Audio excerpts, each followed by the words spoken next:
faut aller vers les autres et créer du mouvement, s'éloigner des écrans, aller vers l'autre, rester en mouvement.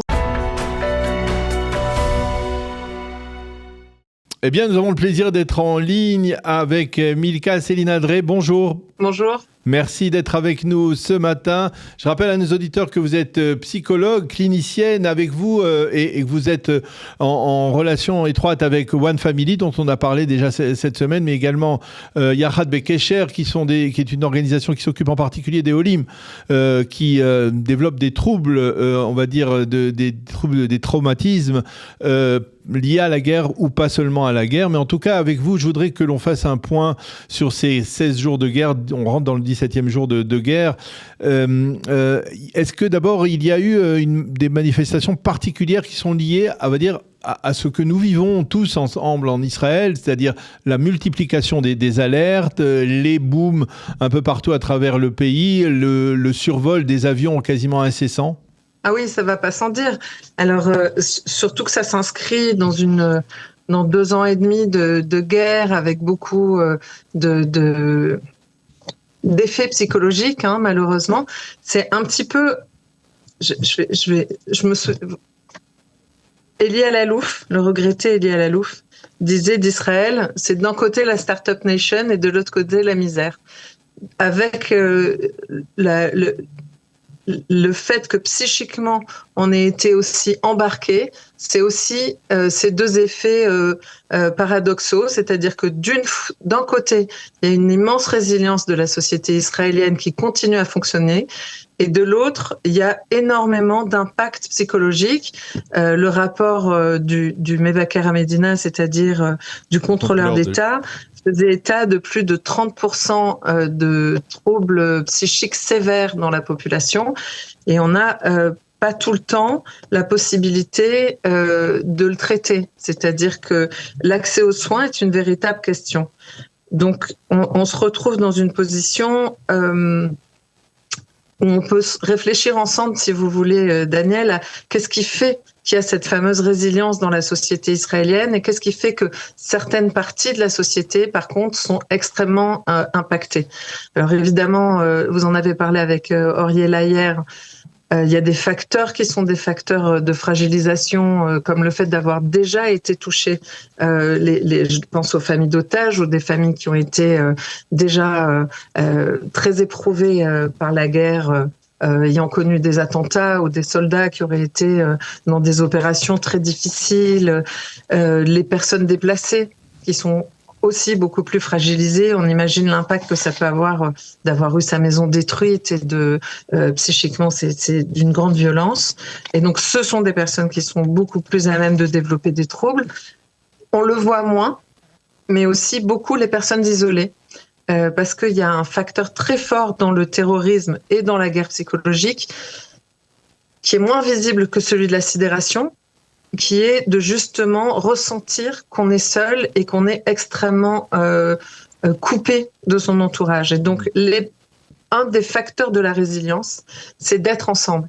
Et ça, c'est marrant parce que les études le montrent. Les gens qui sont dans les mamades des maisons ont une moins bonne résilience que ceux qui descendent dans les miklatim où il y a beaucoup de monde et du coup on est embarqué par le fait d'être plus léger, de la plaisanterie qui règne dans les lieux, d'être en lien, fait qu'on est beaucoup plus protégé psychiquement que quand on reste seul ou simplement dans une petite cellule familiale à l'intérieur du mamad. Donc alors ça c'est intéressant comme conclusion, mais moi je voudrais vous poser la question, est-ce qu'il n'y a pas, même chez les gens qui sont résilients, hein, qui apparemment ont fait la fête à Pourim dans les abris publics, comme on les a vus, on a vu toutes ces images, est-ce qu'eux aussi, même lorsqu'ils ont l'air d'aller bien, en leur fort intérieur, ils développent des symptômes de post-trauma? Alors,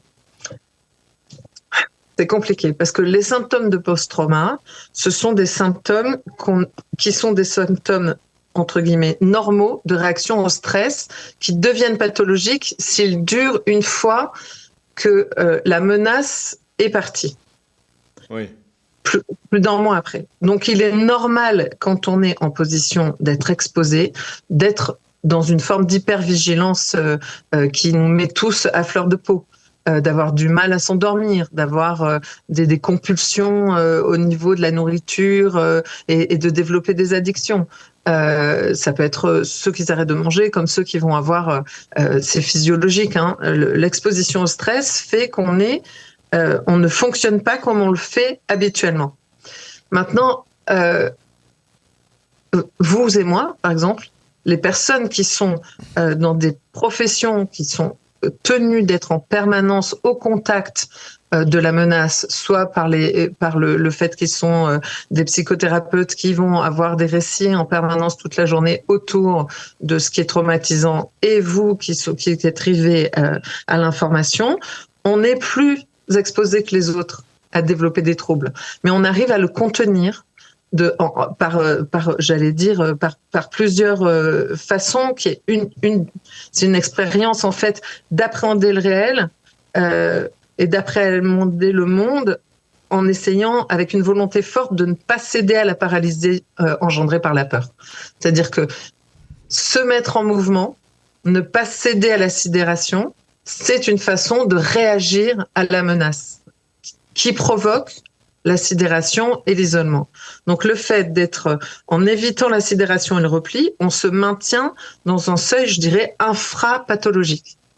Oui. Ça devient problématique quand effectivement on n'arrive plus à fonctionner. Qu'est-ce qui fait qu'on n'arrive plus à fonctionner ? Par exemple, c'est trop d'exposition aux écrans. Ça va être d'amplifier le mouvement de la peur au lieu d'essayer de le ralentir. C'est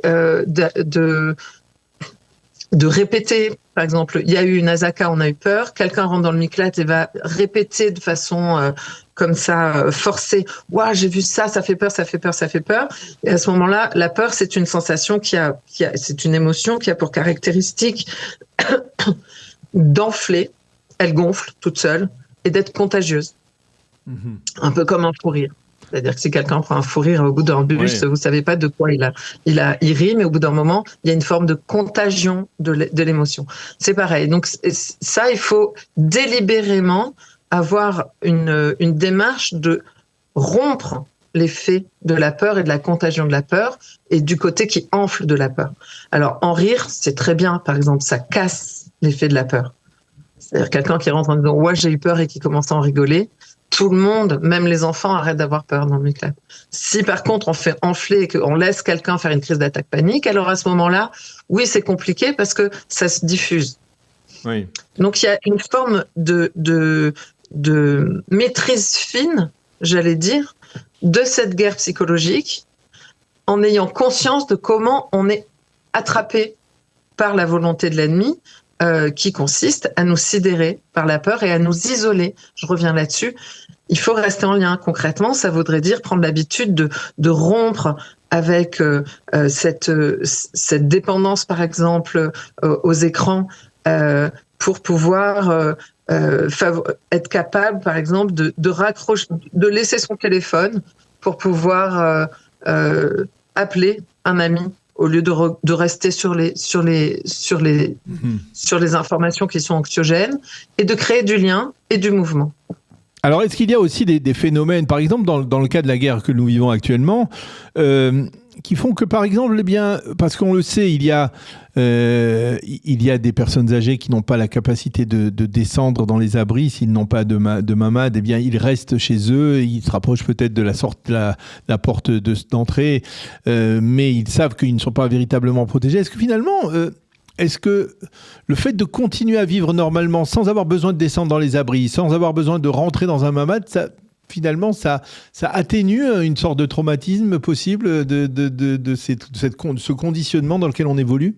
C'est compliqué, c'est compliqué. Parce que oui, pour une personne âgée, et pour toutes les personnes, parce qu'il y en a beaucoup en Israël, qui n'ont pas accès à des lieux protégés. Oui. C'est à double tranchant. Soit ça crée une sensation de panique et les gens se sentent ultra exposés, surtout avec l'exposition aux images qu'on a via les médias. On voit des personnes qui sont touchées dans leurs appartements. Donc, il y a une conscience beaucoup plus fine de la menace.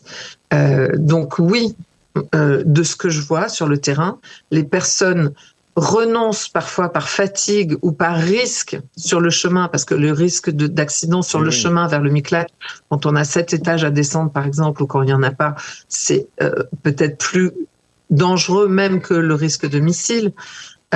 Donc il y a un choix qui se fait, ou une maman qui doit se lever la nuit et prendre plusieurs enfants et traverser plusieurs routes pour aller jusqu'au Miklat. Des fois, il y a une forme d'épuisement psychique aussi qui fait que les gens ne vont plus, mais ça reste une exposition. Donc les gens ne sont pas complètement dans le déni. Ils savent très bien que, mine de rien, le fait de ne pas y aller engendre une grande culpabilité ou la sensation de quand même se surexposer, ou la sensation d'avoir été abandonné par l'État qui n'a pas mis à disposition, par exemple pour des personnes âgées, le mamad nécessaire à proximité.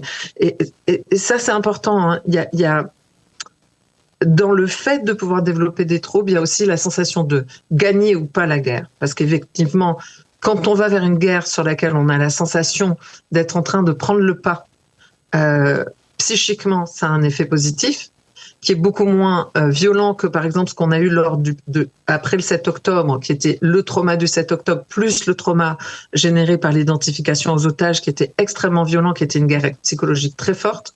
Le fait que les otages soient rentrés a soulagé une grande partie de la population et continue à soulager d'une forme de guerre extrêmement justifiée qui pourrait amener la fin du terrorisme au Moyen-Orient, concrètement. Oui. Ce qui serait une immense victoire. Donc on est tendu psychiquement vers la sensation que on arrive peut-être au dénouement d'une guerre qui dure depuis la création de l'État, même avant.